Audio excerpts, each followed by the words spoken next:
Hey guys, Donway601, and today we have a pretty fun game in Exeter. Exeter, I think, is pretty well known as probably one of the best cruisers at Tier 5. Of course, it's Tier 5 Premium.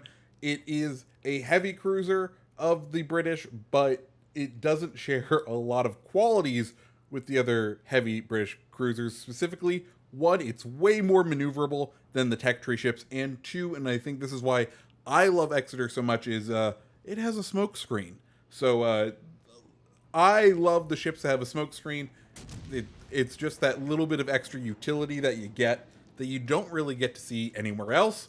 As far as cruisers go, as far as build goes, this is my build. I'm running the usual Tenet style build, which focuses on maneuverability and agility. That way you're able to turn the ship a lot quicker and really get out of the way of shells. Right now we have the New Mexico, and that's really the only ship we've seen spotted. But this game I do kind of want to concentrate on. You'll see one sequence coming up where it's all about kind of situational awareness and using the minimap to our benefit. And I think that's something that I know I forget to do a lot, but it's something that it's a habit I definitely developed in like the COD and the Battlefield days of playing the game off the minimap as opposed to playing the game off the screen you see, right? I know in those games you can absolutely kind of play the game where you look at the minimap a bunch of the time just because of that's where you're able to really see and plan out. And I think the sequence up here shows that you can still do that in World of Warships. You just kind of have to get an idea of what you're doing. Anyways, we saw Mayhan pop up there. We're going to go ahead and nose on in, of course. It's a straight 3-lane kind of setup. Usually people will stay out of the middle lane, so it becomes kind of a 2-lane choke point. Furutaka going broadside across here, so we're going to try to nose on out. We go ahead and turn on our sonar because, of course, we saw the Mayhens there. We know Furutaka has torps. We want to be aware of that sort of stuff, and we just kind of want to edge our nose around the corner right here. One nice thing about this inside bit right here is we have this dock that sticks out right here, and this is going to provide a good amount of torpedo protection. That's one of the things you kind of have to keep an eye on when you play these forward positions, is try to see what kind of landmarks there are that can provide torpedo protection. And right here is something where our nose is easily able to shoot over that, but it will block any torpedoes coming in. Farragut coming in, we knew he had fired one set of torpedoes already, so that was going to be his last bank there, or he may be flipping over and firing his third set. He does have 3 sets of torpedoes. We've seen a couple, but he kind of overexposed himself right there. He wasn't going to be able to sneak in through the smoke, so we were able to wipe him off fairly easily. Le Gosselier, our French cruiser counterpart over here, is deciding that backing into the smoke is going to be the best call for him. Of course, our sonar range is going to do fine, detecting him and keeping him spotted while he's in that smoke. But we do need to start paying attention to the minimap, because as we can see, the battleship and the Furutaka are going ahead and trying a full push over on the other side of the island. We are somewhat protected from them since we are opposite to them, but we do know that they are coming right on behind us. We're going to keep our AP load, of course, because if we can get a Citadel on La Galsonia, it's going to hurt them hard. And this is where we see we're like, okay, Furutaka is committed. He thinks we're only looking forward. We're going to go ahead and launch our torpedoes rearward and step on the gas to avoid the incoming torpedoes from him. One torpedo hits him right here, and then we have a second one finish him off. Beautiful. That's all wrapped. Le Gosselier deciding, okay, he's fired his torpedoes. His guns are turned the other way. It's time for us to go ahead and fire our torpedoes at him. We're going to turn it, and as soon as we think he's going to turn it, we're going to swing the rudder the opposite way.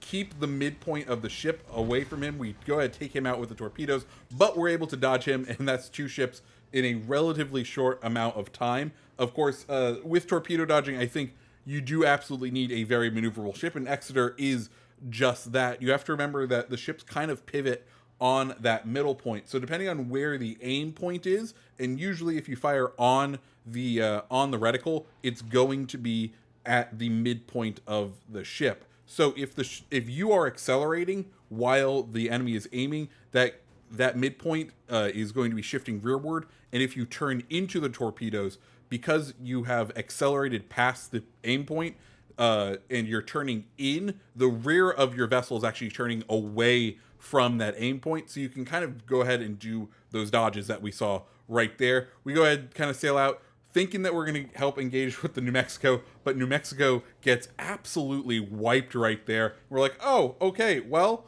I guess it's destroyer hunting time. There's 3 destroyers left, and we are 2 kills to a Kraken, and we need to try to earn ourselves some Krakens, because we need 2 a week to get ourselves some Havoc missions. So let's make a go of this. We know where they are last seen. Icarus goes ahead, pops up right here. We're going to go ahead and get our guns swung around. We can see he's going ahead and popping smoke. He's kind of starting to turn towards us.